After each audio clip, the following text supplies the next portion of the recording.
212 segala komponen harus berjuang jihad konstitusional, baik sebagai capres maupun cawapres. Kan ente kan juga harus realistis. Kalau ente Anies bukannya meningkatkan elektabilitas Anies, malah menurunkan elektabilitas Anies. Oke, tapi ente nggak dorong dia jadi presiden. Habib Rizik udah lebih dari presiden. Kalau Habib Rizik jadi presiden turun.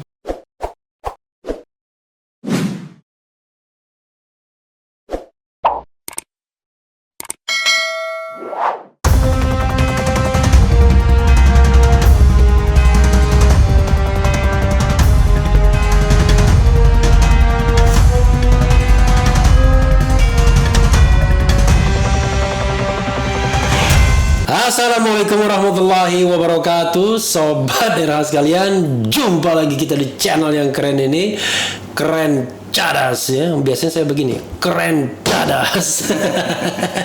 Karena di depan saya ini ada orang yang kalau bikin pernyataan tuh bikin panas dingin. Banyak yang panas, banyak yang dingin. Beliau adalah Novel Bamukmin ya. Assalamualaikum warahmatullahi wabarakatuh. Waalaikumsalam warahmatullahi wabarakatuh. Jadi saya panggil apa aja boleh ya? Apa aja. Pokoknya saya panggil ente boleh, antum boleh, Dinda boleh, ya kan? Rupanya Novel Bamukmin ini ya sekarang 48 tahun ya? 48 tahun. Jadi masih adinda saya, saya 51, tapi kelakuannya kakanda. Apa kabar antum? Baik, alhamdulillah. Ya Allah, saya terima kasih bisa sampai di sini, bisa silaturahmi, bisa komunikasi dengan senior saya, idola saya, Bang Refli Harun, yang juga merupakan saksi-saksi ahli yang memang ketika kita bersinggungan dengan rezim-rezim ini, beliau mau untuk terjun, berjuang, membela kebenaran untuk demi bangsa dan negara. Yang paling penting adalah ini fleksibel dan didekatkan ke ini. Jadi kita ngomong santai. Betul. Tapi ini harus tetap dekat. Nah, okay.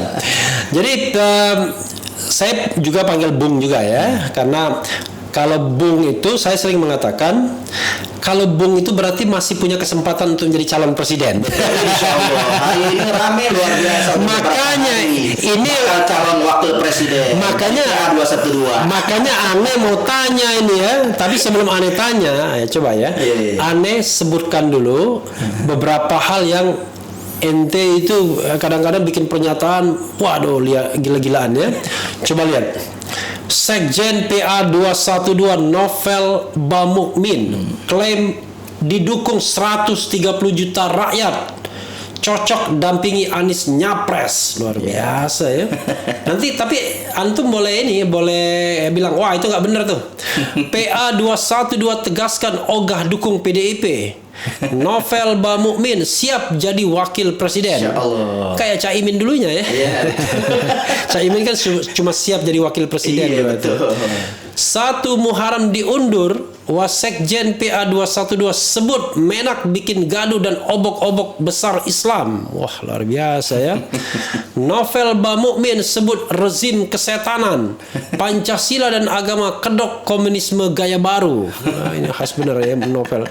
PA 212 curiga PPKM darurat ada permainan Cina. Novel .2 menyengsarakan masyarakat. Luar biasa. Novel PA 212 ingin Jokowi senasib dengan HRS. Buntut bagi-bagi sembako di Grogol jadi kerumunan. Bahkan bilang ada tangkap Jokowi. Ampun dah. Jadi Bung Novel ini sekarang ini sebenarnya profesinya apa? Politisi atau apa? Mungkin jadi, perkenalkan diri sendiri sama ini. Benar. Saya nama asli lahir brojol dengan Habib Novel. Oke. Bin Haidir bin Hasan Bamukmin. Oke. Jangan mengecil suaranya. Betul. Jadi, begitu mengecil, suara nggak muncul di sini. Jadi memang kita ini saya boleh dikatakan murid tertua, salah satu murid tertua Habib Rizik. Oh, oke. Murid Tapi di tertua. sini Habib itu nama ya, bukan Habib, nama. bukan Habaib, bukan. Bukan. Oke.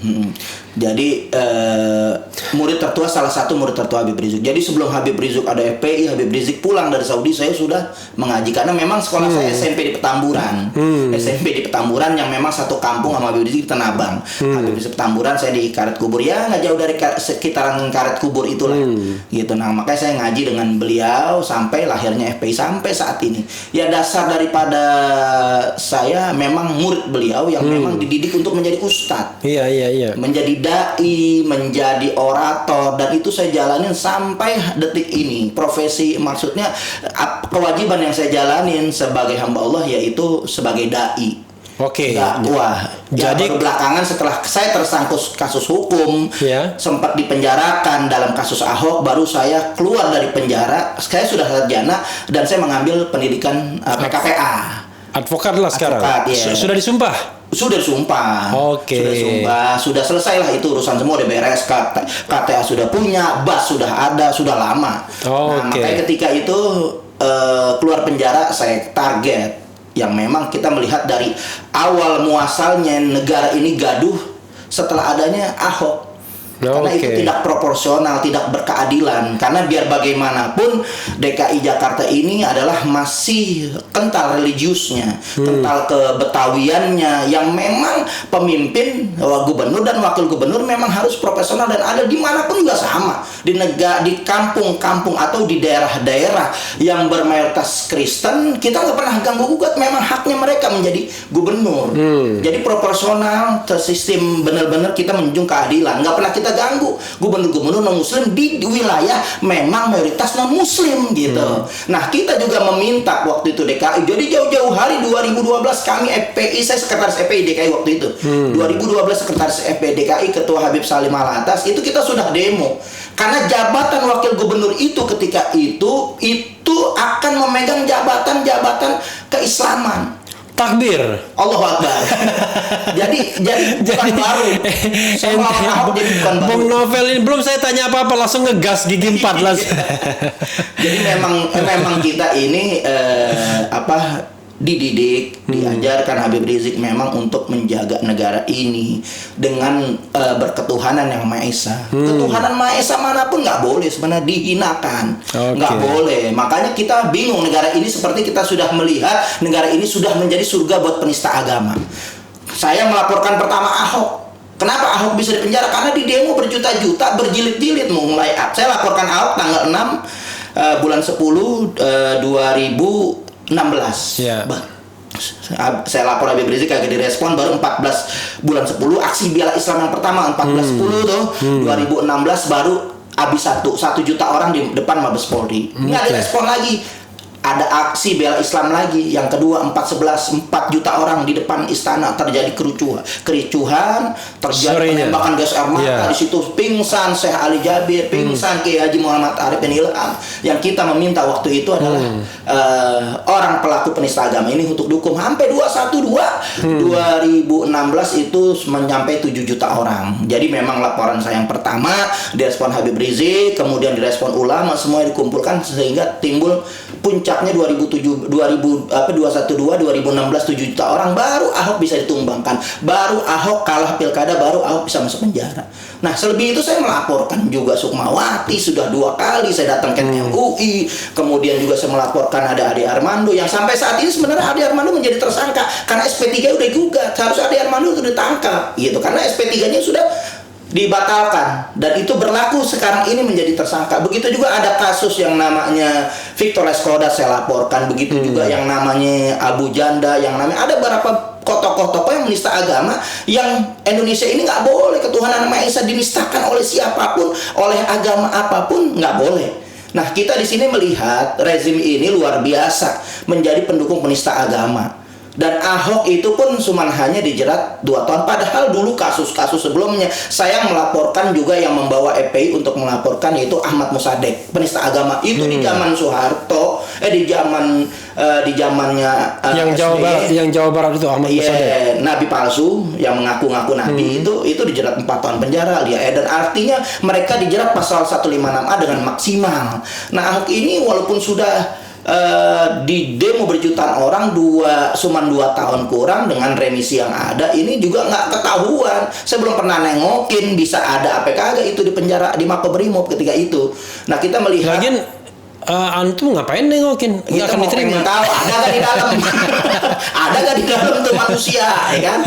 Saya pengen tahu karena nggak pernah saya yakinin ada di dalam gitu, karena nggak ada berita ketika Kiai Haji Muhammad Al-Khotot di dalam Makobrimob juga nggak ada kabar untuk bisa bertemu dengan Ahok. Padahal ketika itu sama-sama menjadi tahanan di Tapi Makobrimob. antum kalau ngomong jangan begini-begini nanti suaranya nggak jelas nanti. Maju mundur gitu. Maju mundur nanti, suaranya. ya. Jadi Iya. mesti pas sih. Mesti pas, mesti stay, ya, santai, Iya. tapi ini tetap, ya kan? Betul. Jadi begini, tadi kan Bung Novel mengatakan kalau Bung Novel itu dipenjara Betul. oleh Ahok. Betul. Ya sebenarnya bukan penjara oleh Ahok ya, pasti kan karena putusan pengadilan. Tapi atas pengaduan Ahok. Betul. Kasus apa? Kasus Tahun berapa? ketika itu tahun 2014. 2014 itu berarti dia sudah wakil gubernur Dia dong? wakil jadi gubernur. Ya Allah, 2014 itu sudah presiden kan Jokowinya ya, oke. Dia sudah gubernur. Dia sudah gubernur. Ya, apa kasusnya? Jadi ketika itu menentang. Jadi kita sudah pantau, saya sudah pantau, kami sudah pantau dari kampanye memang sudah menyudutkan nilai-nilai agama. Itu kampanye saya ingat banget, ayat-ayat konstitusi harus di atas ayat-ayat suci. Nah itu berlaku ternyata. Undang-undang pilkada menurut Ahok ini tentang kebersihan harus di atas syiar Idul Adha. Nah Idul Adha itu umat Islam di DKI Jakarta dilarang untuk menyembelih hewan kurban di halaman masjid, di halaman musola dan lain sebagainya, dan dipusatkan harus di rumah pemotongan hewan cakung. Sementara warga Jakarta itu yang saya punya data yang berkemampuan menyembelih hewan kurban itu ada 8 juta.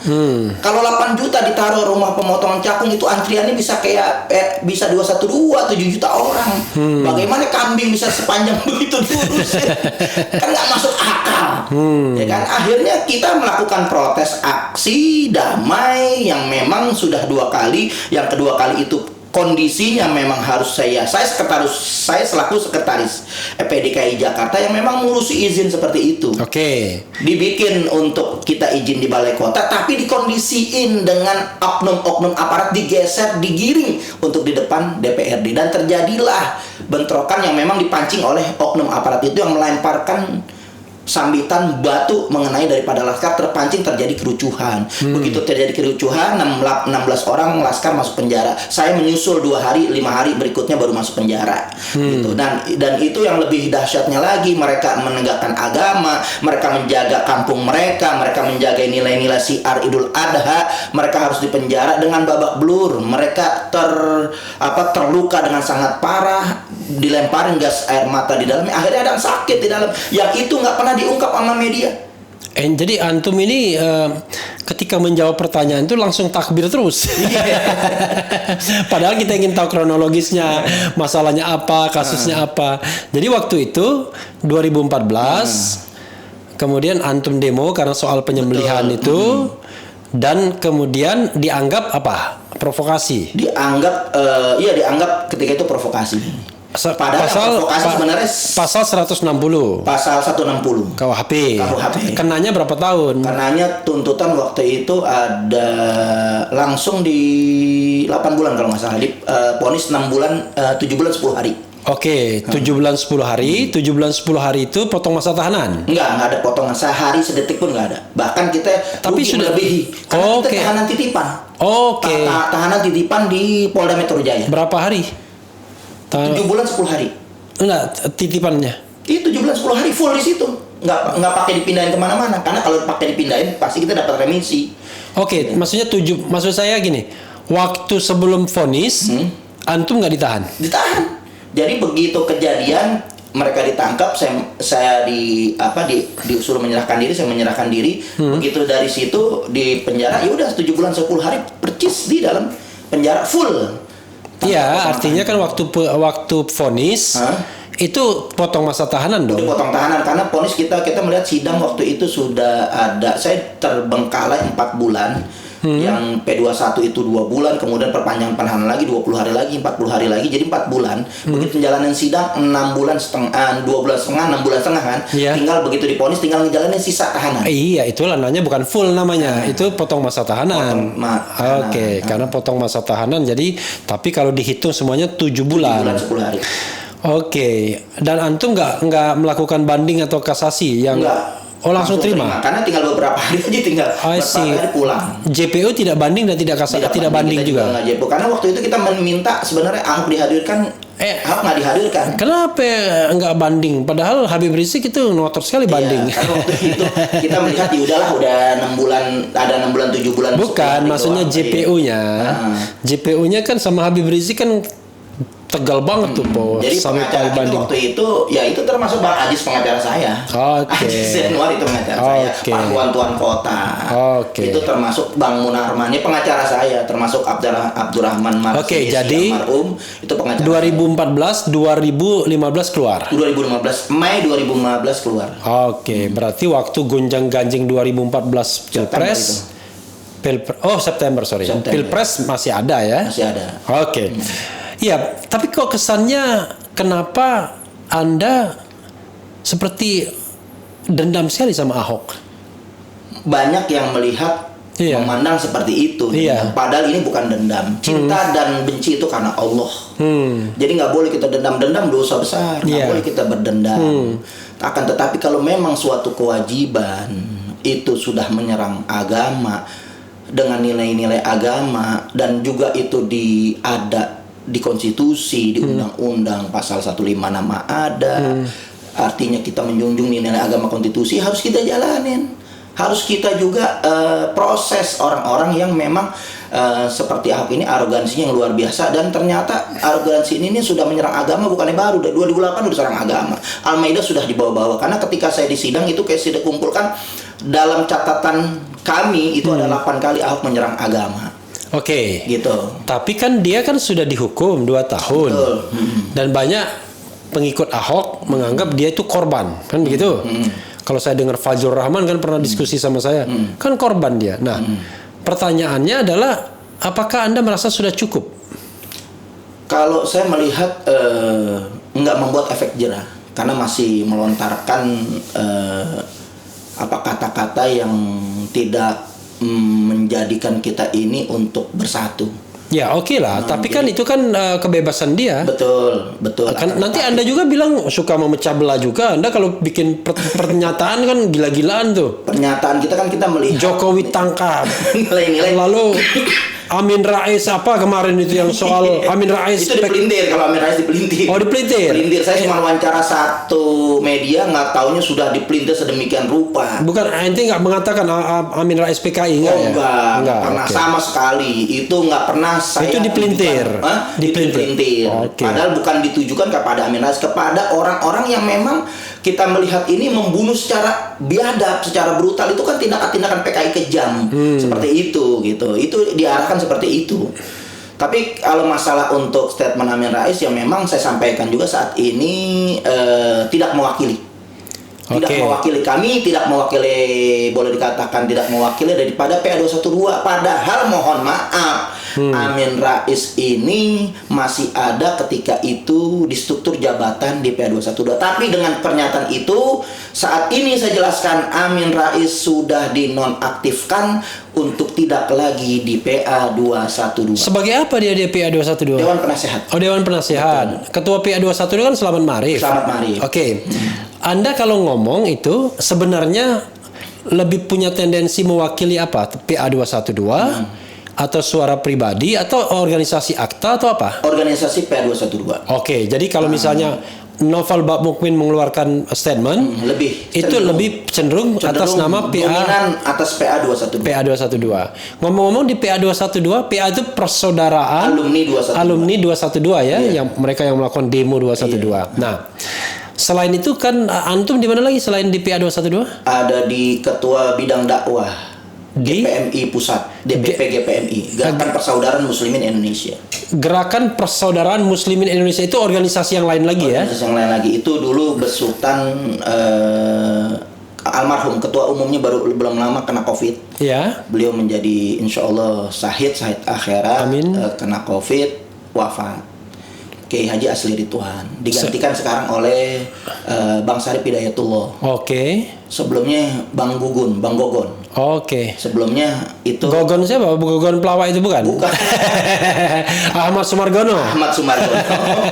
Soalnya di dalam dunia akrabnya Bang Gogon. Iya, dalam dunia lawa ada Gogon juga, Gogon Sri Mulat Itu yang almarhum. Jadi memang searah dengan perjuangan apa yang ada saat ini.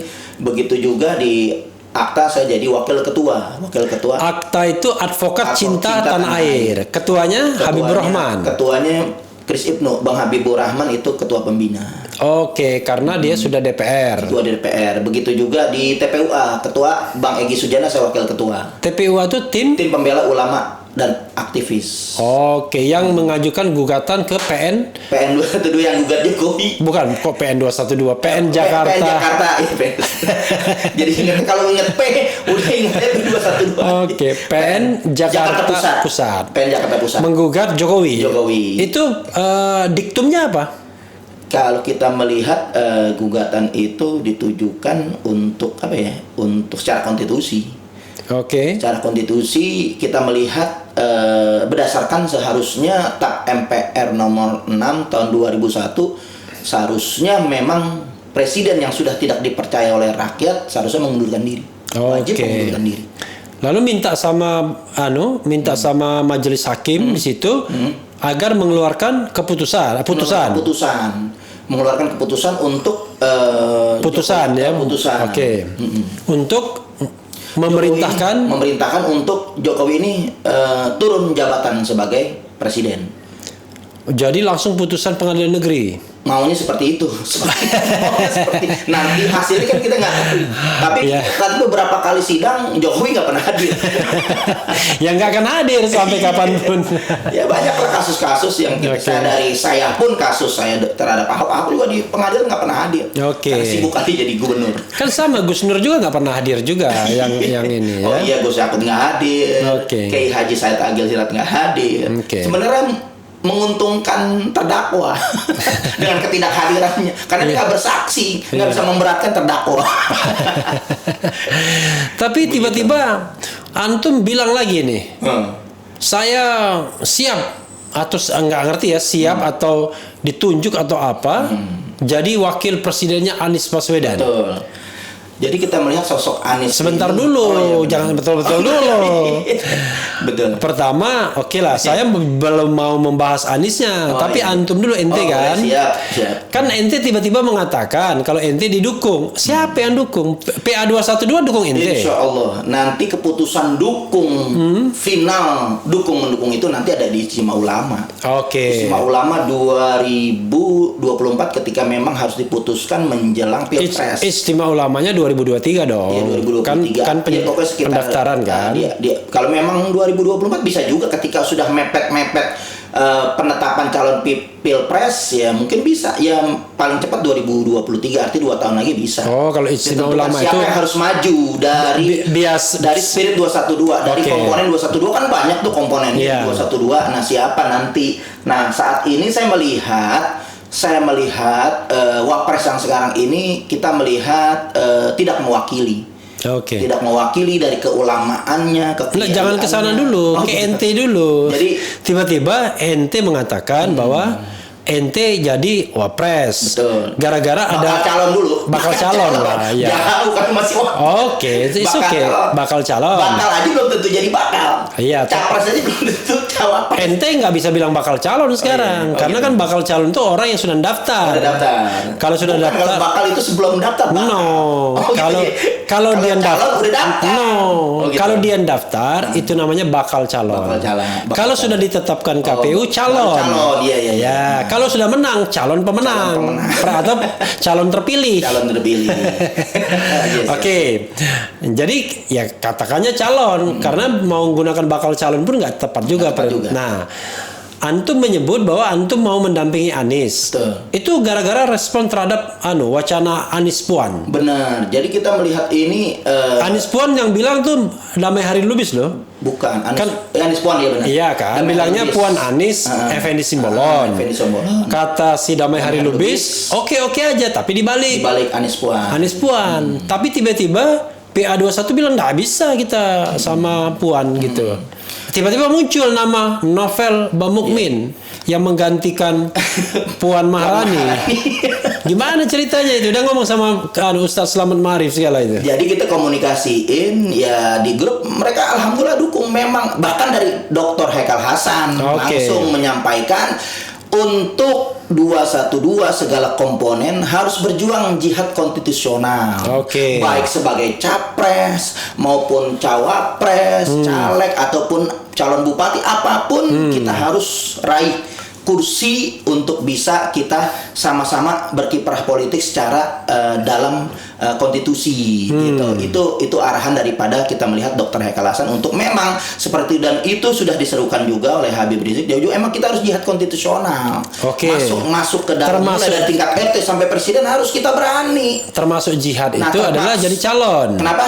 Termasuk jihad konstitusional itu berani jadi calon. Berani jadi calon, karena kita melihat juga apa yang saya sampaikan, pengalaman saya juga di medan dakwah. Saya punya mimbar mungkin hampir seluruh Indonesia saya keliling.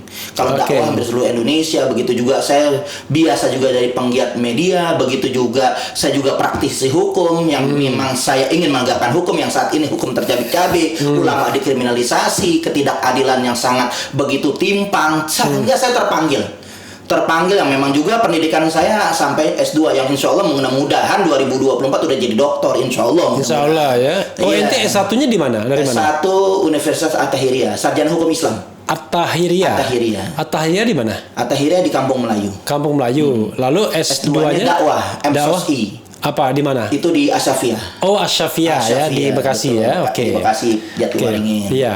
Dan saya juga insya Allah juga pengalaman dakwah sudah. Dokter lagi ngambil enggak? Dokter tahun ini insya Allah, karena Oh, kemarin oke. Di mana lagi rencananya? pandemi, di Asyafiyah lagi. Di Asyafiyah Di Asyafiyah lagi. Oke. Insya Allah. Mudah-mudahan udah Tuti komunikasi. Alawiyah ya? Iya, udah, Tuti iya, Alawiyah. dosen udah. Iya. Tuti Alawiyah benar. Dokter Tuti Tuti Alawiyah. Alawiyah. Mantan sorry. Mensos. Dia mantan peranan wanita dia dulu zaman Soeharto. meninggal ya sudah. Udah lama meninggal. Oke, saya takut mengatakan oh ya rasanya udah meninggal. Oh, almarhumah. Oke, iya, oke. Adiknya baru kemarin belum lama Kiai Haji Abdul Rashid Abdullah Syafi'i. Meninggal juga. Meninggal belum lama. Oh, Ada sebulan oke. yang lalu lah kira-kira. Dia kan punya adik kan istrinya Prof Jimli As-Sidiki kan? Tuti juga kalau nggak salah. Tuti juga kalau nggak salah. Tapi- Punya adik Kiai Haji Abdullah Syafi'i, mertua daripada Tuan Guru Bajang, Oke. Gubernur NTB. Iya, iya, iya. Zaini apa? Zainul Majdi. Zainul Majdi. Majdi. Jadi memang keluarga, boleh dikatakan keluarga moderat maju. Ya, Oh memang dia mertuanya ini ya, mertuanya Zainul Majdi. Zainul Majdi. Kiai yang Abdul Rashid yang kemarin baru wafat. yang kemarin wafat. benar. Oke. Oke, nah lalu kan ente kan juga harus realistis. Kalau ente Anies Novel ya kan? Saya Anies boleh juga dong frankly speaking kan? Malah bukannya meningkatkan elektabilitas Anies, malah menurunkan elektabilitas Anies. Kenapa memang? Pertama, ente sama Anies gak punya partai. Kedua, dari arus yang sama. Harus apa itu? Perlu dipertegas. Ya, kan saya kan nggak boleh sara kan. Makanya Ya kan? Gitu. Oh iya saya sepakat. Iya kan? Iya. Itu Anies saja sudah dipersoalkan tuh. Kata si A ya, bukan kata si F lah ya kan. Itu Indonesia rusak nih gara-gara ada pendatang-pendatang gitu kan, kira-kira gitu kan. Betul. Nah, itu kan eksploitasinya kan tinggi. Tapi yang paling berat tuh bukan itunya, partai politik pendukung. Betul. Kalau Anies AHY kan udah pasti Demokrat 54 kursi, kita kan butuh 115. Iya. Kalau ente masuk, ente nggak bawa partai apa-apa. Maka kan kita melihat saat ini kan terjadi baru termasuk tes opini. Oke. Kita lihat dulu dukungan. Testing the water ya. Betul. Jadi kita Oke. melihat bisa saja memang kalau memang memenuhi syarat kelayakan atau semuanya nanti bisa aja partai untuk Oke. bisa kita datangin partai, silaturahmi, komunikasi dengan partai, layak atau tidak kan partai nanti bisa melihat. Oke, kalau mau jujur ya, Karena saya antum mantan caleg juga, caleg terfenomenal. di PBB. Oke, PBB kemarin. Caleg terfenomenal. Oh, kalau PBB kemarin berarti antum kan caleg yang kecewa pasti kan? Yes, Di tengah perang dengan ketumnya. di tengah jalan belok. Oh, iya. Makanya saya bilang pas Gitu. begitu. Ahmad Yani kena prank juga. Iya, maka karena saya tiket masuknya ganti presiden dan Iya. saya akan katakan jangan coba-coba ini partai menyimpang dari kesepakatan bahwa saya masuk di PBB adalah ganti presiden, bukan untuk mendukung petahana. Ya kan? Ternyata saya Ujung-ujungnya dukung. saya dipanggil, saya disidang oleh langsung. Tapi kan diputuskan di ini konon katanya di apa Munaslup atau apa itu terakhir itu. Terakhir itu Apa? detik-detik terakhir yang kita harus akhirnya berbalik arah. Kita sudah komunikasi. Ya, itu di mana itu? malam- Munaslup? Apa itu? Munaslup. Munaslup. Bukan Munaslup sebenarnya, Munas. Apa? Ketika itu di hotel apa saya lupa itu. Rapimnas. Rapimnas. Oke. Malamnya kita sudah komunikasi dengan perwakilan yang hadir untuk sepakat tidak mendukung Jokowi. Tapi dari hari itu juga terjadi pengkhianatan untuk mendukung Jokowi. Maka kita Kan semuanya PBB kan nurutnya sama Yusril. Apa kata Yusril? Oh enggak, jadi kita ini bukan PBB ini kan sebenarnya ada garis sama dengan FPI. Maka FPI ketika itu ingin menolong dan kita mendukung PBB itu ketika itu masuk dalam kontestasi pemilu. Karena udah terseok-seok kita turun, ketum turun, kayak Sobri turun, kemudian kayak Selamat Mari turun untuk mendukung PBB untuk masuk dan kita akan mendorong agar partai ini bisa bersaing dengan partai-partai yang lain karena sangat rendah, sangat kecil untuk orang memilih daripada Kan PBB masuk itu kan karena kalau nggak salah putusan Bawaslu. betul Bawaslu kan, tapi kan kita melihat Dan kita mendukung. tiap masuk dia putusan Bawaslu dulu. betul, tapi kan nggak bisa dihilangkan juga dukungan ternyata memang punya pendukung dari ormas-ormas yang besar dari 212 lo dukung 212 jutaan orang bisa Tapi mendukung bukannya partai. PBB dari dulu nggak pernah bisa moncer. Waktu itu Sejak- kan PBB sejak pernah punya pertama- wakil rakyatnya termasuk Ali Mukhtar Ngabalin itu dari PBB. Ya itu kan karena nggak ada threshold Iya, dulu waktu kan. itu, ketika itu. Jadi maka nggak kita ada akan mendorong. tidak ada parliamentary Betul. threshold tahun 99. Tapi begitu threshold diterapkan nggak pernah lolos.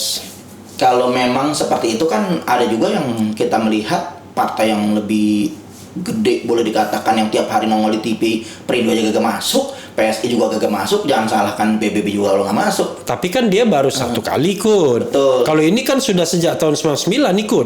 99 ikut, Ya, makanya 2004 ikut. kita akan memberikan suara agar masuk. Presiden threshold itu yang 4% agar masuk. Maka Ujungnya kita- bengkok tapi. Makanya kita sepertinya gerbong FPI semuanya untuk menolong salah satu partai Islam yang kecil karena PKS sudah kuat tegar berdiri, Iya. partai-partai yang lain sudah punya kaki tegar berdiri, maka kita akan mendorong satu partai yang kecil ini untuk sama-sama kita dorong agar bisa masuk. Dan Punya waktu itu wakilnya. Habib HRS dukung PBB juga. Mengarahkan sebagian besar untuk ke PBB. Waktu- kita rombongan Waktu berbondong-bondong ujungnya masuk. dukung Jokowi langsung. langsung hari itu juga langsung kita mengundurkan diri dari PBB dan saya sudah Termasuk terlanjur. Habib ngomong jangan dukung PBB lagi. Betul, Oke. jangan pernah dukung PBB. Bahkan saya menyatakan, makanya saya bilang caleg terfenomenal, saya sebar kemana-mana, haram mencoblos nama saya.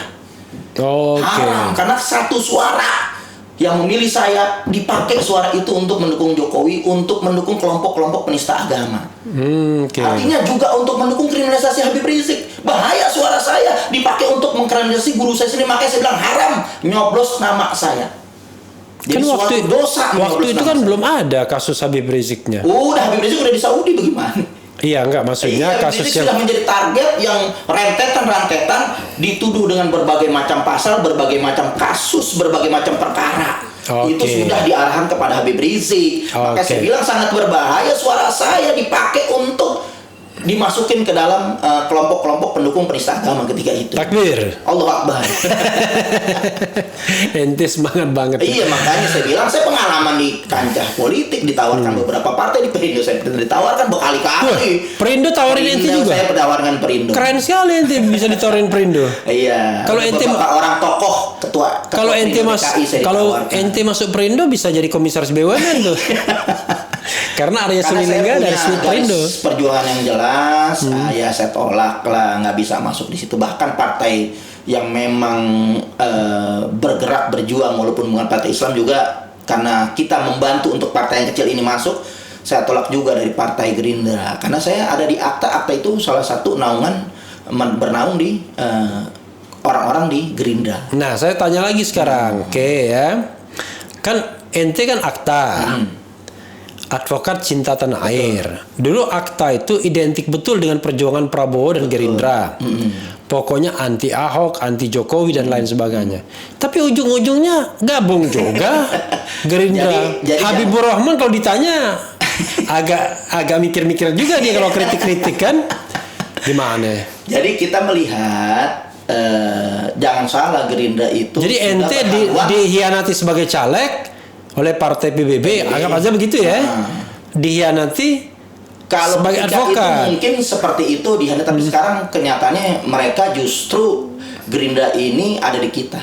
Walaupun mungkin kita melihat Prabowo dan kita itu maksudnya siapa ya? Kita itu. Kita ini orang 212. Oh, 212. Kalau saya bilang kita itu 212. Oke. Nah, 212. Nanti dipikir saya 212 Bukan, juga. jadi bukan PA 212, kan komponen 212 banyak. Oke, tapi tidak hanya PA tapi 212. 212. Makanya saya perlu jelasin 212 dan PA 212. Itu yang beda karena ada Mujahid 212, ada segala macam komponen mengatasnamakan 212 banyak, dan itu memang bermuaranya semuanya mengangkat daripada Habib Rizik sebagai imam besar. Oke. Gitu. Jadi ketika itu Gerindra jangan salah, bukan Prabowo. Gerindra bukan Gerinda. Gerindra itu. Jadi Gerindra itu ketika itu ada di sama kita mengangkat Habib Rizik juga sama sebagai imam besar, juga Prabowo sebagai imam politik, Habib Rizik sebagai imam agama. Jadi memang kita bersama. Dulu atau termasuk sekarang juga? Kalau sekarang kita melihat di bawah ini masih berpatokan ulama cinta, masih perjuangan pembelaan kepada Habib Rizik. Jadi Habib Rizik itu loyalitasnya terhadap kita luar biasa, sedikit pun tidak berkurang. Wah, karena dia Habib soalnya. Walaupun Habibur Rahman ya. Nah, tapi saya tanyakan, nggak pernah mengecewakan dan tidak mengingkari janjinya. Untuk Habibur Rahman, Fadlizon, Bang Dasko, semuanya luar biasa. Loyalitas kepada kita nggak pernah kita terhianati sedikit pun. PA 212 ya? 212. Loyalitas mereka membantu segala kasus apapun, semuanya mereka kerjakan sampai tuntas tas. Kecuali memang mereka perjuangan satu Habib Rizik, karena memang mungkin partai yang mendukung Habib Rizik untuk bebas Gerindra dan PKS ya lawan partai yang segitu banyak. Munarman nggak dipikirin. Munarman juga diperjuangkan. Saya terakhir sebelum Munarman ditangkap, kita sudah kumpulkan data. Saya kumpulkan data untuk klarifikasi daripada apa yang disampaikan, fakta-fakta yang nyata dari apa yang terjadi dengan kasus Munarman. Saya udah kumpulin dan saya serahkan ke Habibur Rahman dan dibahas untuk disampaikan media, klarifikasi bahwa Munarman nggak pernah terlibat dan data-data itu, fakta-fakta itu sudah dibeberkan. Maka ketika itu saya pikir bahwa Bang Habibur Rahman, Munarman udah tenang, nggak pernah tersangkut lagi kasus terorisme. Tahu-tahu mendadak, saya juga nggak paham, tahu-tahu bisa sangkut sampai saat ini. Ini kan luar biasa. Tapi kalau ente ngomong semangat, tetap aja ininya harus dekat. Jangan menjauh-jauh. Tapi suaranya kencang.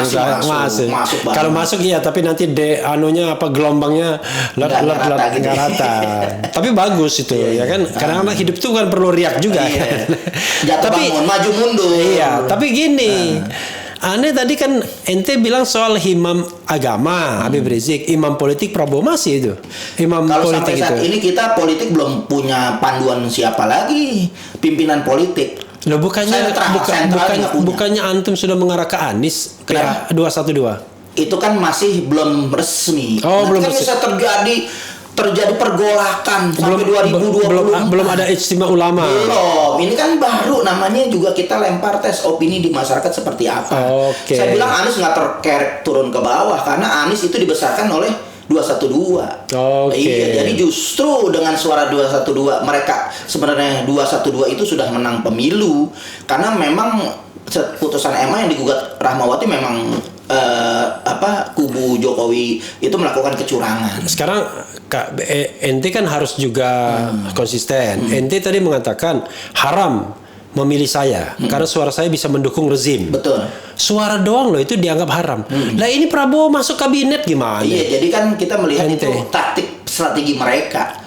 Mereka itu siapa ya? Ya strategi mereka yang kita melihat ada di Gerindra itu. Oke. Tapi kan kenyataannya mereka ini nggak pernah mengecewakan kita. Pendampingan mereka nggak pernah mengecewakan kita. Strategi politik dua kaki lah. Sah-sah gitu. aja itu kalau untuk partai politik sah-sah saja untuk seperti itu. Wah, HRS gitu. di apa-apa nggak pernah komentar tuh Prabowo. Siapa? Ya mungkin dengan perwakilannya kita nggak lihat juga ya kalau Prabowo punya ada arahan ke bawah kan kita nggak pernah tahu.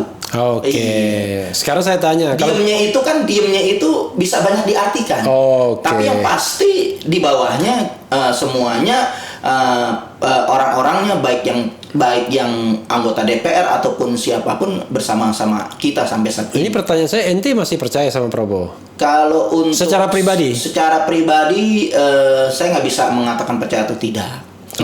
Karena saya belum melihat langkah-langkah ke depan. Misalnya, kalau saya survei hari ini ada pemilihan presiden, ente mau pilih siapa? Kalau hari ini? Misalnya calonnya ini ada Prabowo, ada Anies, ada Ganjar, ada Puan Maharani. Saya rasa kalau untuk saat ini saya belum bisa milih. Belum bisa. Belum bisa. Karena juga saya belum bisa. Kalau nggak bisa milih, kalau nggak bisa milih berarti coba ente diskualifikasi dari 4 ini. Kenapa? Diskualifikasi aja yang bakal tidak akan dipilih dari 4 ini. Dari mana tuh siapa aja? Puan. Ganjar. Ganjar udah pasti kita singkirkan. Jadi Puan udah pasti singkirin. Ganjar juga udah pasti. Nah, kalau Prabowo sama Anies tergantung. Sama Anies ya. Tergantung. Mudah-mudahan bisa duet berdua. Saya pilih dua-duanya. Kalau duet nanti dengan catatan antum pengennya yang presidennya siapa? Dengan catatan nanti tetap kepastian ada di Istimewa Ulama. Tapi nggak apa-apa Istimewa Ulama itu urusan nanti. Saya tanya urusan dengan novel dulu. Jadi kalau misalnya dua itu gabung, siapa yang jadi presiden, siapa yang jadi wakil? Kalau gabung itu ya sepertinya senior dulu lah. Senior dulu. Iya, yang memang sudah berkecimpung saat ini dengan catatan. Berarti gagal dong ente jadi wakil. Kenapa? Kalau mereka bergabung. Kalau memang kan nggak ada pilihan seperti itu. Kalau dipilih lagi saat ini, siapa yang mau Anda pilih jadi presiden untuk bisa menang? Anies dan saya. Berarti ente sudah mengeksklud Prabowo dong. Karena memang kita melihat kan kalau memang sudah ada trik-trik politik tertentu antara melihat zaman saat ini, ya memang kita melihat yang lagi rame saat ini digadang-gadang ya Anies. Jadi sebenarnya kalau Anies jadi presiden ya harus didampingin ulama lagi seperti Jokowi didampingin Ma'ruf Amin. Sekarang saya tanya, sekarang Baswedan mesti didampingin dengan ulama, insya Allah mudah-mudahan. Ente ulama. Umaro dan jadi ulama itu namanya Novel Bamukmin. Iya, insya Allah mudah-mudahan. Amin. Nah, sekarang saya tanya, kalau Prabowo sama Anies sekarang ini dan ente harus pilih salah satu sebagai calon presiden, ente pilih siapa? Untuk calon presiden? Iya. Saya ada gak di dalamnya? Saya ada gak di dalamnya? Saya tanya. Iya, saya tanya kalau aja. Prabowo dipilih, saya nggak ada, saya nggak pilih. Kalau saya pilih Anies, saya ada bisa di dalamnya, saya pilih Anies. Maksudnya di dalamnya sebagai tim sukses? Sebagai wakil presiden. Jadi kalau presidennya Refli Harun, ente wakilnya, ente pilih Refli Harun. Jadi siapa yang ada di depan, komandonya yang pasti arahan dari izin dulu dari Habib Rizik Imam Besar. Siapa presiden? Saya tanya, yang antum memang seperti itu mau jadi presiden, saya wakilnya dan sejalan dengan perjuangan 212, nggak masalah. Sekarang saya tanya sama antum ya kan, Istimewa Ulama itu suara ulama atau suara Habib Rizik aja? Suara ulama. Jadi bukan hanya Habib Rizik. Bukan. Jadi kalau misalnya Habib Rizik itu luar biasa, bijaksana, segala putusan itu berdasarkan musyawarah. Jadi bukan hanya Habib Rizik hanya menentukan, Habib Rizik hanya memberikan pendapat, arahan, tapi dengan pendapat itu mereka sudah ta'zim kepada ulama, menjadi patokan dasar, menjadi patokan besar untuk mengambil keputusan dengan pendapatnya Habib Rizik. Habib Rizik belum tentu paksa harus begini, nggak pernah. Itu kasih clue aja dia. Iya, tapi dengan begitu ulama, kemudian kiai, para tokoh juga udah mengerti arahnya kemana. Itu antum kan sekarang ini kan kalau ngomong tuh kayak nggak ada rem ya kan? Mau kanan diantem, kiri dulu, kiri diantem, kanan kadang-kadang diantem juga. Kalau nggak kiri aja kiri, nggak pernah ke kanan saya. Kemarin Amin Rais Amin Rais, karena memang kita melihat sudah bukan pada tempatnya, memang udah bukan di barisan kita lagi di PA212. Gampang banget ente bilang begitu. Kenapa? Karena memang udah keputusan musyawarah untuk Amin Rais ini udah tidak bergabung di PA212. Tapi kan TP3 itu kan banyak membantu dalam pengungkapan kasus ini. Kita mau yang tuntas, bukan menjadi blunder saat ini gitu. Kok blundernya di mana Amin Rais? Ya karena dibilang pernyataannya bahwa TNI dan Polri nggak terlibat secara kelembagaan. Iya. Pengertiannya panglima tertinggi yang nggak terlibat. Itu kan belum tentu maksudnya. Iya, namanya kan itu kan boleh dikatakan menurut kita tersangkut. Karena secara institusi itu, karena gerakan itu bukan satu orang dua orang, ada perintah. Kita minta dulu itu ada sprint, pasti ada surat perintah. Itu yang harus kita telusurin, surat perintah itu ada kemana? Berdasarkan pasti institusi, karena surat perintah itu. Gitu. Ya. Sekarang saya tanya lagi soal tiba-tiba ada kerumunan grogol, kan muncul lagi Novel Bahmumin, tangkap Jokowi ya kan? Gara-gara ente bilang begitu, saya bikin juga nih di Refli Harun Channel kan? Wah, seharusnya lebih berat. Jadi PA212 serukan tangkap Jokowi. Yang nonton sudah 190 kilo, 190 ribu. Yang dikutip ya Novel Bahmumin. Ente kalau ngomong-ngomong begitu dipikirkan atau cuma sekedar untuk dipikir dengan matang. Dipikir dengan matang. Setiap perkataan tindakan kita insya Allah dipikir dengan matang, dengan pandangan kita sebagai hamba Allah yang punya pengertian tentang Al-Quran, dengan hadis, dengan konstitusi yang ada. Sekarang pertanyaannya, kalau kata orang Betawi bukan asal goblek kita ngomong. Iya, pertanyaannya kenapa ditangkap? Dia presiden kan? Betul. Jadi kita melihat seharusnya LBP-nya tangkap itu Jokowi. Kenapa? LBP kan ketua penanggulangan COVID se-Indonesia. Iya, itu bukan penegak hukum dia. Iya, harusnya bisa menyerukan karena melanggar kebijakan daripada LBP sendiri. Jadi yang melarang kerumunan. PPKM ini kan dipakai untuk jangan sampai kita melakukan kerumunan. Seharusnya aparat, seharusnya pemimpin justru mentaati peraturan yang ada, bukan melanggar yang ada. Karena sampai saat ini pun kerumunan yang dilakukan oleh Jokowi itu kerumunan yang sangat berbahaya. Tidak ada prokes, tidak menghimbau untuk ada prokes. Jaga jarak, pakai tangan hand sanitizer, juga dibersihkan dengan hand sanitizer, belum tentu pakai masker, bahkan belum tentu divaksin, semua itu berbahaya. Lalu ditangkap. Seharusnya kenapa? Karena terjadi berulang-ulang. Yang nangkap siapa? Seharusnya aparat. Pas Pampres. Ya harusnya penegak yang berwenang lah, mau pas Pampres atau siapapun bisa saja. Mana bisa nangkap presiden? Ya makanya kalau penegak hukum. Seharusnya kalau siapapun kan negara ini negara hukum, tidak ada negara ini yang menjadikan seorang kebal hukum, kagak ada. Semua sama di hadapan hukum. Semua kan sama di hadapan hukum, harus diperlakukan. Bagaimana prosedur untuk menjerat Jokowi harus diatur oleh mungkin dibentuk tim khusus, pansus khusus di DPR. Nah, kan bisa. Kalau ente bilang bikin tim pansus khusus DPR benar. Tapi kalau bilang tangkap ya nggak bisa. Ya makanya kan diatur dulu semuanya, nggak mungkin langsung tangkap begitu. Artinya bahasanya itu ya kan harus diartikan secara luas, harus dibentuk juga tim khusus, lembaga khusus ataupun semacam angket dong. Tempat yang khusus angket atau apapun. Ya, dengan juga mungkin keputusan masyarakat musyawarah. Jadi Novel Bahmumin mengusulkan agar DPR membentuk pansus hak angket untuk menyelidiki pelanggaran hukum yang dilakukan oleh Jokowi. Kalau terbukti, ini bukan baru sekali. Kalau terbukti harus ditangkap. Kok ditangkap? Iya, harus disampaikan kepada pihak berwenang yang bisa menangkap dari pejabat, ya harus ditangkap. Bukannya kalau terbukti itu jadi hak menyatakan pendapat. Iya, hak pendapat itu kan boleh disampaikan. Lalu ke MK nanti pemberhentian. Sesuai prosedur yang ada lah. Oke, pokoknya intinya sesuai dengan prosedur yang ada ya. Harusnya bisa diperlakukan seperti itu.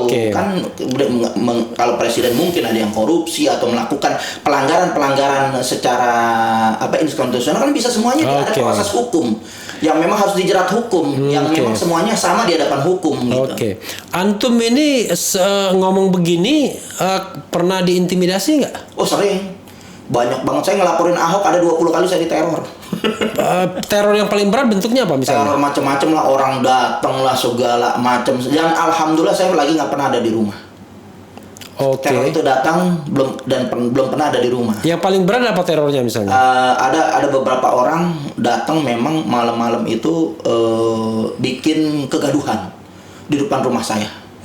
Bikin kegaduhan depan rumah saya dengan harapan saya bisa keluar. Mungkin juga kalau saya ada di ketika itu mungkin bisa dikatakan keselamatan jiwa saya terancam. Oh, nanti pura-pura bikin kegaduhan lalu kayak dibuat skenario Betul, seperti karena perkelahian. sedikit orang, ada 3 orang 4 orang, benar dia bikin skenario seperti perkelahian. Oke. Karena ketika saya waktu itu data saya terbuka, sidang data saya terbuka, semua nama, alamat, semua. Hari itu saya sidang pertama, hari itu saya mendapatkan teror yang luar biasa karena data saya terbuka di pengadilan. Sidang pertama, sidang NT itu atau sidang NT? Sidang Ahok. Oh, sidang Ahok. Di Pengadilan Negeri Jakarta Selatan. Sekarang kan Ahok kan nggak terlalu penting lagi maksudnya. Maksudnya kenapa NT masih persoalkan nggak ya? Saya sudah nggak persoalan, cuman kan ada rumor-rumor yang berkembang bahwa beliau bisa menjadi capres. Rumor-rumor Kan nggak beliau apa-apa bisa kan, menjadi kan PLT hak konstitusional dia kan? Betul. Tapi kan kita harus menjunjung tinggi nilai-nilai keadilan dan proporsional yang ada. Nah, kan tergantung rakyat Ya, mau makanya milih apa rakyat enggak ini, nanti. Makanya kan kita menghimbau, kita memberikan pendapat, ya kan, untuk bisa masyarakat ini paham dengan apa yang ada yang sebenarnya. Ya, artinya kan ada dua hal. Dua hal. Kalau dia Kita mau harus memberikan pemahaman. kalau dia mau nyalon itu kan hak dia. Iya. Kan haknya rakyat semuanya sama untuk dipilih dan memilih. Iya, kan perkara dipilih atau tidak ya ente kasih edukasi ke rakyat. Edukasi harus kita sampaikan. Itu jangan sampai Dan kemudian saat ini saya sampaikan argumen-argumen saya untuk jangan memilih. ya apa-apa, tapi jangan sampai ente antum kemudian tiba-tiba melarang hak orang. Oh iya, kan kita sampaikan. Walaupun dalam konteks ini Ahok nggak mungkin jadi calon karena dia terganjal.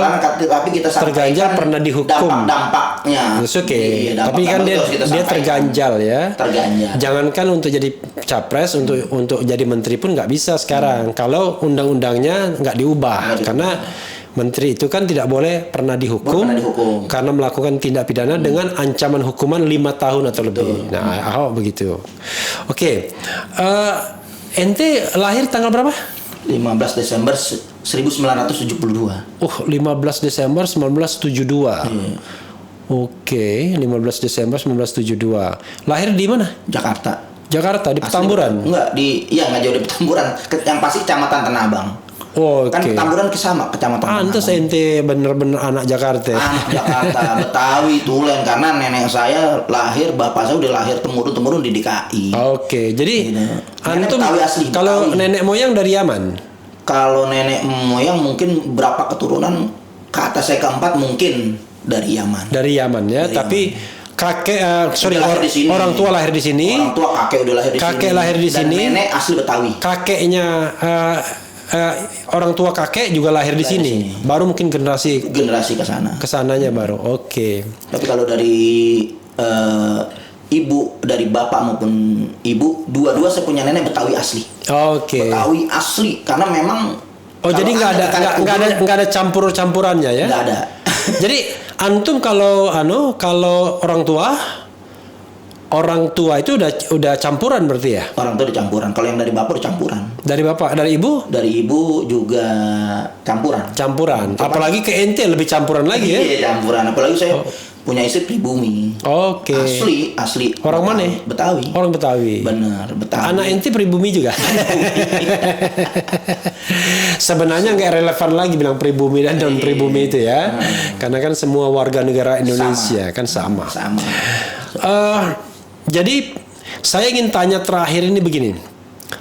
Kalau ente jadi penguasa, jadi presiden katakan atau wakil minimal, apa yang ente bayangkan? Yang pertama saya bayangkan adalah penegakan hukum. Oke. Penegakan hukum itu karena hukum menjadi panglima. Di negara Indonesia ini karena kita berdasarkan dasar sumber hukum adalah Pancasila. Tentunya hukum yang berketuhanan yang Maha Esa. Pasal kedua, ketiga, keempat, kelima itu harus dijiwai, diruhi dengan berketuhanan yang Maha Esa. Itu yang kita paling junjung tinggi agar hukum ini tidak bertabrakan dengan nilai-nilai berketuhanan yang Maha Esa. Itu. Jadi penegakan hukum. Penegakan hukum. Konkretnya apa? Konkretnya kita melihat untuk kasih konkret dong. Saya begini, saya gini gitu. Konkretnya apa? Jadi kita melihat saat ini kasus-kasus banyak banget, udah banyak. Yang sangat tidak berkeadilan. Kasus penistaan agama ini laporan menumpuk, hampir 20 laporan penistaan agama. Ente itu akan proses. Begitu walaupun para koruptor. Koruptor itu akan kita kedepankan untuk kita habisi. Dengan penjara yang sebesar, kalau perlu hukuman mati. Jangan dipotong tahanan, hukuman mati.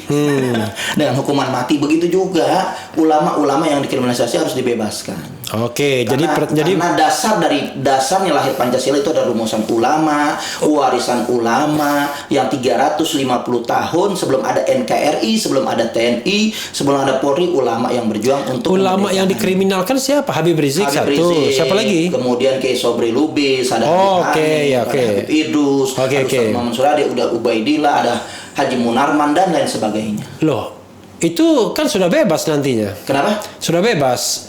Kan nggak lama. Saat ini kan masih di dalam penjara, artinya termasuk mereka lah ya. Termasuk mereka. Artinya kita harus menjaga. Antum akan mendukung undang-undang perlindungan ulama. Itu harus ditegakkan, undang-undang perlindungan ulama, karena ulama ini rentan untuk dikriminalisasi saat ini. Khusus kita melihat dari rezim ini. Sekarang kan wapres kita ulama. Maka itu. Kenapa saya terpanggil karena apa yang kita harapkan, satu pun tidak ada yang mewakili aspirasi umat Islam. Justru fatwanya saya melihat adalah untuk kepentingan kelompok. Fatwanya berdasarkan pesanan-pesanan kepentingan daripada rezim, bukan berdasarkan statement-statement ini berdasarkan mewakili daripada umat Islam yang saat ini sudah merintih. Harusnya ulama membela ulama. Kan kalau seharusnya bisa tidak terjadi kegaduhan seperti Menak menggeser daripada hari libur, begitu juga statement-statement membela daripada aliran. Seharusnya kan itu sebagai ulama yang memang wakil presiden seharusnya bisa, karena jabatan wakil presiden itu kan di atas daripada menteri. Seharusnya bisa mengarahkan menterinya untuk tidak membuat gaduh terus gitu. Ya kan? Karena kita melihat sebelum track recordnya juga gaduh, dibilang Ahok sebagai Sunan Kalijodo. Ini kan luar biasa. Sunan itu diberikan kepada waliullah, kepada orang-orang yang soleh, kepada orang-orang terpilih, bukan sembarangan. Ini kita melihat kegaduhan-kegaduhan ini terus diciptakan. Yang kita ini dihadap-hadapan, artinya rezim ini sudah banyak kita lihat mengadu domba ulama. Tapi kan kalau pendukung Jokowi menganggap ente yang bikin kegaduhan. Justru harusnya mereka paham apa yang itu disebut kegaduhan. Kegaduhan itu adalah yang menyimpang dari nilai-nilai yang ada. Jadi kegaduhan itu bukan statement keras ya. Iya, kegaduhan itu negara ini berdasarkan Pancasila. Kita sepakat ketuhanan yang Maha Esa ini tidak boleh menistakan. Siapa yang menistakan? Kelompok mereka, berarti mereka yang melakukan kegaduhan. Berarti mereka melakukan, kita justru membela agar Pancasila ini berdiri tegak, nilai-nilai ketuhanan Maha Esa sampai terjaga sampai saat ini. Itu. Jadi kalau kita melihat kegaduhan, balik lagi secara konstitusi, balik lagi secara ketuhanan yang Maha Esa, secara juga nilai-nilai agama yang ada gitu. Jadi kegaduhan itu maksudnya adalah mereka yang bersikap bertindak melanggar nilai-nilai daripada norma-norma hukum dan agama. Norma hukum dan agama. Betul. Ya. Kalau kritis ya nggak gaduh ya. Kalau kritis nggak gaduh. Tapi paling sebel orang. Ya itu benar hak mereka mau sebel ataupun tidak sebel, hak mereka. Yang pasti saya menyampaikan ulul haq walau kana muron. Sampaikan yang benar walaupun kagak enak. Gitu. Sampaikan aja, kewajiban kita nyampein. Mau diterima mau kagak itu bukan urusan kita. Kewajiban kita nyampein, urusan hasil urusan Allah Subhanahu wa Ta'ala. Saya tanya ya kepada antum ya. Sebagai seorang manusia ya kan, warga negara, antum dendam nggak sama Ahok? Saya nggak pernah dendam. Karena agama menuntun kita untuk tidak boleh dendam kepada siapa. Sebel nggak sama Ahok? Kalau kita melihat tuntunan jadi tuntunan kaidah agama, benci dan cinta harus karena Allah. Apa yang Allah tuntun kita kepada manusia? Enggak, ya sekarang untuk membenci, perasaan ente lah, perasaan antum ya. perasaan harus dituntun, nggak boleh kita liar. Oke. Perasaan mesti dituntun. Jadi kalau saya tanya gimana jawabannya? Dengan tuntunan ilahi. Oke, Gitu. sekarang saya dengan tuntunan ilahi yang antum yakini, antum sebenarnya sebel nggak sama Ahok? Kalau dengan sekarang. keyakinan apa yang saya itu membenci Ahok karena Allah. Oke. Kalau saya katakan dengan Ade Armando, perasaan Membenci antum karena Allah. membenci karena Allah. Dengan Denny Siregar, Sama, semuanya itu membencikan Allah. Kenapa? Kalau mereka Eko sudah Kuntadi berbuat, juga. sama semuanya. kalau Refli Harun benci juga nggak? Kalau Refli Harun enggak. Enggak. Karena kita melihat nilai-nilainya sejalan. Ia tidak menyimpang dari konstitusi, tidak menyinggung menghina agama, mendukung penista agama, enggak ada itu pernyataan sedikit pun saya melihat dari bahkan saya bilang saya idola Refli Harun karena saya lihat statementnya, pembelaannya. Kalau misalnya nanti kemudian juga saksi ahli loh. Kalau yang misalnya Ade Armando mendengar ini ya kan, siapapun ya nggak apa-apa direaksi saja ya, namanya kan negara demokratis kan. Jadi boleh kita berbeda pendapat. Betul. Ya kan. Jangankan berbeda pendapatan juga boleh. Sebenarnya beda pendapat lumrah biasa. Cuman yang jadi masalah kadang-kadang beda pendapatan. Ya, oke. Karena dari beda pendapatan satu tempat, satu kubu, satu kelompok bisa berantem. Bisa berantem. Apalagi beda kubu ya. Beda kubu. Satu kubu aja bisa Satu berantem. kubu aja beda pendapatan. Ini gara-gara beda pendapatan juga kalau kita melihat faktor politik gitu kan. Iya. Politik yang tanpa dinilai dasar-dasar nilai-nilai ilahi itu luar biasa. Pertarungan memperebutkan kekuasaan jabatan itu kenapa? Karena memang mau berbeda pendapatan. Sekarang saya tanya lagi. Kalau antum jadi penguasa, entah itu presiden atau wapres, itu antum butuh buzzer nggak nanti? Saya nggak butuh buzzer. Saya biarlah nilai-nilai yang ada ini kebenaran akan sampai kepada telinga-telinga yang mendengar. Pasti insya Allah. Oke. Nggak perlu kita mengkondisikan karena mengkondisikan seperti itu membutarbalikan fakta itu adalah dosa besar. Oke. Bersaksi besar, bersumpah dan itu bersumpah palsu dengan dosa besar dengan apa yang mereka lakukan kita nggak mau untuk masuk ke arah situ karena saya penggiat media. Insya Allah jadi penguasa saya akan rapikan media untuk jangan sampai menimbulkan pecah belah, mengadu domba, kemudian juga menyerang agama, menyerang ulama, harus itu tertib. Oke, sekarang saya tanya, kalau kita lihat tokoh ya, siapa di antara semua tokoh ini kecuali Nabi Muhammad itu beda ya? Jangan nggak boleh disamain. Nggak boleh disamain. Nggak boleh disetarain. Nah, tapi saya bilang tokoh di Indonesia, ya kan? Siapa yang antum paling percaya sekarang nih? Sekarang saya punya imam besar Habib Rizik Syihab. Oke. Itu satu-satunya. Artinya Karena perkataan dia antum akan ikuti. Insya Allah Habib Rizik juga mengatakan kalau yang benar memang tidak menyimpang daripada syariat, menyimpang dari dakwah, tidak menyimpang daripada akidah, Habib Rizik ikutin. Tapi tegur Habib Rizik kalau memang tidak sesuai dengan jalan yang ada. Jadi kita nggak boleh fanatik buta, telan bulat-bulat. Kalau memang sesuai sampai saat ini insya Allah yang saya melihat manusia pasti ada salahnya. Tapi kebanyakan Habib Rizik benernya, sikapnya benernya, kemudian apa yang diucapkan itu benar karena tidak ada kepentingan politik karena beliau bukan ketua partai. Karena juga beliau juga bukan ambisi untuk punya kedudukan. Beliau hanya memberikan arahan hanya nilai-nilai agama yang luhur. Beliau memang terdepan secara aksi kemanusiaan. Beliau terdepan untuk membela negara Pancasila dan itu merah putihnya tidak bisa diragukan karena beliau anak pejuang. Beliau anak pahlawan. Beliau juga memang anak siapa dia?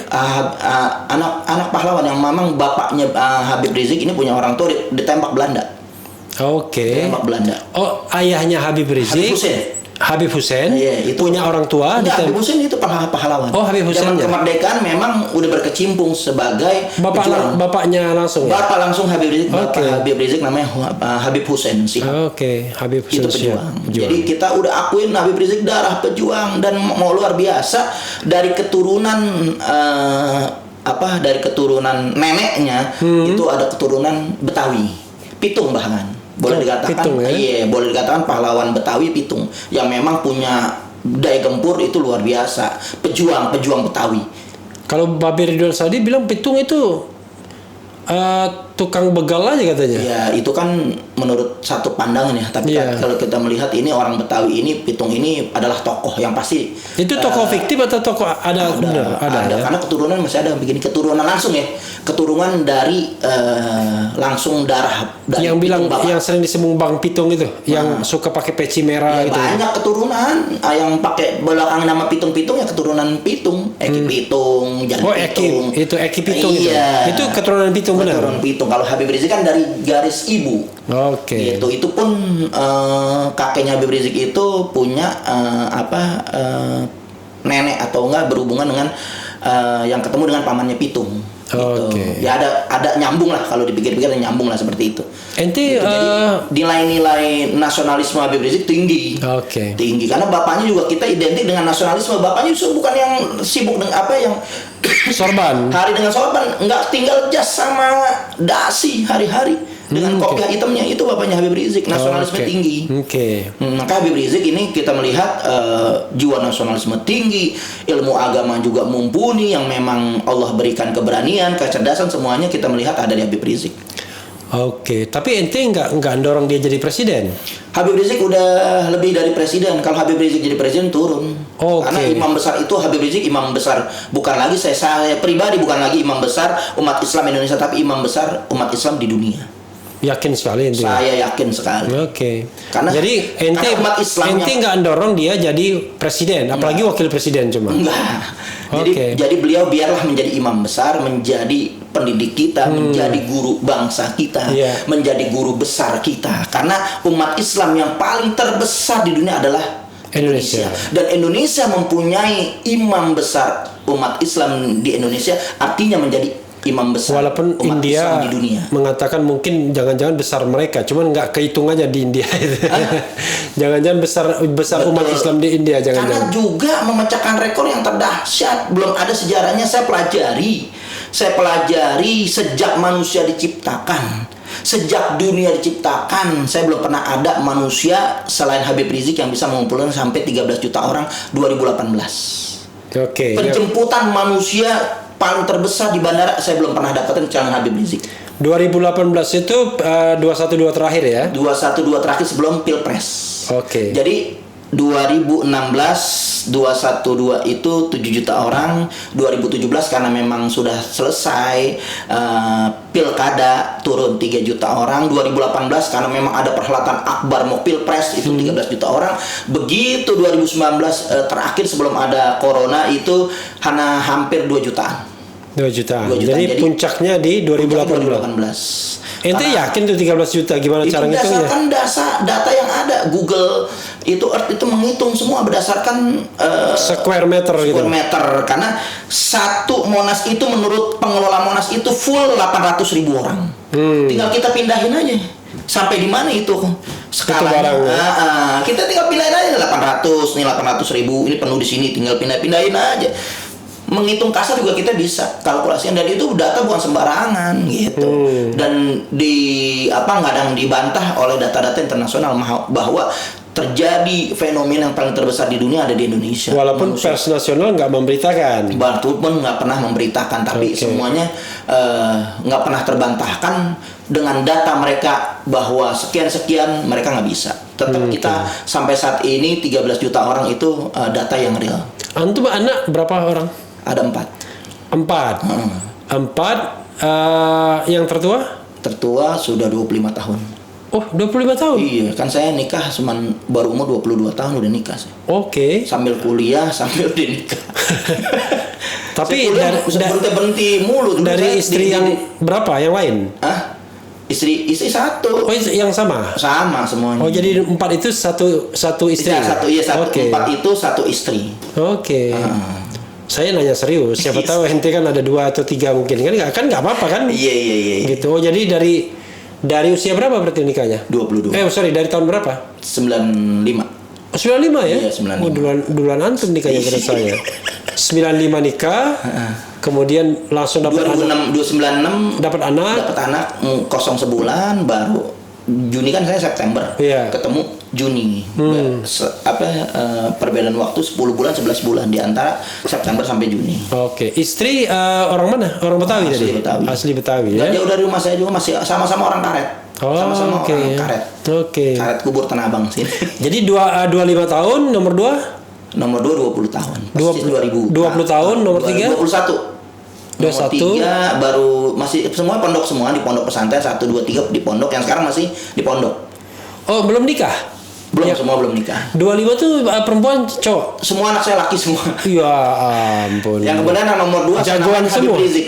Hah? Yang nomor 2 saya namain Muhammad Rizik. Oh, nomor 2. Karena memang tanggal dan bulannya sama seperti Habib Rizik, dan saya Tanggal berapa Habib Rizik? 24 Agustus. Oh, dia 24 Agustus. Iya. Jadi namanya Muhammad Rizik. Muhammad Rizik. Oke. Karena saya pas mau melahirkan itu saya Tapi nggak malah pakai ketemu Syihab Habib Rizik. dong. Hah? Nggak pakai, beda Bang Mumin. Beda, Bang Mumin. Muhammad Rizik Bang Mumin. Iya, Muhammad Rizik. Karena saya ini, makanya saya bilang Habib Rizik ini menginspirasi. Lebih daripada setengah kehidupan saya ikut Habib Rizik. Oke. Jadi apapun tindak tanduk saya memang terinspirasi semuanya dari Habib Rizik. Sampai saya jadi sampai jadi dai yang saya nggak duga untuk bisa menjadi ustadz, karena memang sentuhan Habib Rizik saya jadi ustadz. Oh, Gitu. Karena oke. saya pendidikan saya SD, SMP, STM Budut loh saya. STM 1 Budi Utomo. Oh, Budi. Budi itu Budi itu. Budi Utomo. Tapi berarti ente nggak punya pendidikan formal agama dong? Nggak punya, makanya saya pendidikan agama dari Habib Rizik, baru kuliah dakwah D3 nggak lulus. Tapi sebelum dakwah saya pendidikan teknik, karena kan saya STM. Kuliah di Politeknik. Oke. D3 nggak lulus juga. Nggak lulus juga. Masuk dakwah lagi nggak lulus lagi. Maksudnya terbengkalai karena sudah nikah. Iya. Saya semuanya itu karena 22 tahun Iya. udah nikah, berarti kan Harus pendidikan saya di saat saya udah nikah semua. Harus cari uang berarti. Cari duit, benar lagi, Iya. gencar cari duit. Baru anak udah besar, baru 2010 baru konsentrasi kuliah, 2017 baru S2 selesai. Oke. Jadi Langsung dia ngebut. Jadi 2015 ente S1. S1. 2017 S2. 2018 baru S2. Oh. Ngebut langsung. 2015 S1, 2018 S2. 2023 Insya Allah. S3. Insya Allah. Mudah-mudahan ya. lancar, sehat walafiat. Amin. Iya, di dakwah lagi saya. Amin. Tapi dakwah terus ya. Dakwah terus. Dakwah terus. Dakwah nggak berhenti. Jadi Alhamdulillah. profesi ente yang utama itu sebenarnya dakwah atau advokat? Dai. Dai ya. Oke. Itu saja Bung Novel ya. Iya. Terima Mohon maaf, kasih. nggak pakai. Tadi saya berharap dia Nggak pakai dibilangin sih. apa istilahnya itu? Saya nggak pernah ketinggalan imamah. Imamah. Sorban. Nggak ketinggalan. Imamah atau sorban berbeda? Kenapa? Beda. Sorban Sama. bisa digulung-gulung jadi imamah. Oh, Asalnya oke. sorban. Oke. Sorban digulung-gulung, yaitu inilah ya khas Yaman, keturunan Yaman. Oh, khas Yaman itu. Imamah seperti itu. Oh, imamah. Tadi saya expect beliau pakai imamah, tapi ternyata rupanya lagi jadi advokat bukan jadi dai dia. Padahal tadi sudah mau, biasanya nggak pernah ketinggalan, nggak di motor, nggak di mobil, itu saya sudah setelin gamis sorban imamah, nggak pernah ketinggalan, karena kadang-kadang kita ada acara mendadak. Oke. Acara mendadak, ada acara begini. Jadi hari ada ini acara begini. kebetulan saya agak Karena saya tadi jalan kurang sebenarnya, beruntung. bukannya langsung ke sini tempat. Kalau saya dari rumah saya udah siapin, biasanya saya udah teng-teng itu, nggak pernah ketinggalan. Oke. Biasanya nggak pernah ketinggalan. Jadi saudara sekalian, saya menghubungi beliau itu baru hari ini juga. Bukan hari ini, udah habis maghrib, habis isya tadi. Iya. Udah mepet banget waktu. Udah, jadi waktu- jam 4 sih saya lihat, jam 4 pas saya lihat udah di jam 4 nih, udah ngomongin saya. Cuman saya nggak perhatiin pas saya habis isya duduk musola lah. Habis isya. Telepon, pasti telepon Iya. itu baru nyampe. Iya, habis Gitu. jadi saya baru telepon habis sisa karena saya juga ada acara, dan kemudian beliau datang. Kira-kira kita baru mulai jam 10 malaman ya, waktu podcast ini dibuat. Makasih banyak ya. Iya. Jadi namanya Habib sebenarnya. Habib Novel. Nama bin aslinya? Haidir bin Hasan Bamukmin. Oh, jadi Habib Novel bin Haidir. bin Haidir Bin Hasan Bamukmin. bin Hasan Bamukmin. Ya, kalau di KTP Habib Novel Haidir Hasan. Oh, Habib Novel Haidir Haidir Hasan. Hasan. Tapi Habib itu bukan habaib. Bukan. Tapi nama benar. Nama benar. Oh, Dari oke. Grogol udah namanya Habib. Ya, namanya Habib. Jadi boleh orang lain Habib. Itu doa. Oke. Doa orang tua. Oke. Karena kan orang tua punya pandangan doa biar benar-benar ngikut kepada para habaib. Oke. Nah, doa itu ternyata Allah kabulin. Diikutlah Habib Rizik. Langsung ketemu sama Habib Rizik. Begitu Oke. saya lulus sekolah STM, nggak lama Habib Rizik pulang dari Saudi, nggak ada yang saya lihat satupun ulama. Padahal saya pernah ngikutin lama Jainuddin MZ, Kiai Haji Nur Muhammad Iskandar SG, ulama-ulama kondang saya ikutin. Tapi begitu saya ketemu Habib Rizik, langsung saya jatuh cinta. Hari itu juga saya ngaji tuntas tulen sampai betul-betul nggak pernah ada apa yang saya ikuti fatwa pengajaran kecuali Habib Rizik. Oke. Ada guru-guru Jadi saya ente belajar betul dari Habib Rizik dari ya. Habib Rizik. Oke. Khususnya belajar ilmu fikih, syariat mengenai syariat itu, mengenai apa hukum Islam itu saya belajar betul dengan beliau yang memang dulu punya waktu banyak konsisten untuk ngajar agama yang memang beliau siapkan waktu karena Di mana belajarnya di Petamburan? di Petamburan di rumah Habib Rizik. Di rumah Oke. Habib Rizik saya ngaji, pokoknya di mana jadwal Habib Rizik saya ikutin. Di masjid saya ikutin, dia dakwah di tabligh saya ikutin. Pokoknya saya ikutin terus. Gitu Oke. sampai saya tertuntun kan Habib Rizik nggak ngajar bahasa Arab, ya saya cari guru yang bahasa Arab di pesantren. Pesantren malam saya ngaji lagi. Bahasa Arab antum bisa sekarang? Bahasa Arab ya minimal ngerti lah, paham apa yang diucapkan Al-Quran maupun hadis, apa yang disampaikan saya ngerti. Maupun bisa baca huruf gundul walaupun nggak mahir, karena kan pendidikan saya bukan pesantren. Kalau yang mau jago baca kitab kuning ada pesantren, makanya anak saya semua saya masukin pesantren biar jago baca kitab kuning, jangan seperti bapaknya masih setengah-setengah. Oke. Cuman modal bakat pesantren saya, di mana? bakat alam. Pesantren di mana? Pesantren anak saya di Kiai Sobri Lubis ada satu yang paling tua, yang kedua sih di sini nih di Al Holidin, juga pernah didanwajak Kiai Haji Sukron Makmun. Oke. Jadi saya timba ilmu anak saya yang saya kejar. Tapi rata-rata di sini semua ya? Semua nggak di Bogor. Oh di Bogor ya? Di Bogor rata-rata Kiai Sobri di Bogor, Kiai Haji Sukron Makmun juga Darul Rahman di Bogor. Baru yang ketiga ini di Al Holidin di daerah sekitaran Blok M itu. Kalau masjid dekat wali kota kan ada masjid biru yang gede itu. Iya. Itu di situ anak saya nomor 3. Oke. Itu yang, nah kalau anak saya pendidikan semua saya udah mulai ulang dasarnya, mulai dari TK Islam, madrasah ibtidaiyah, madrasah tsanawiyah, madrasah aliyah, Islam semuanya.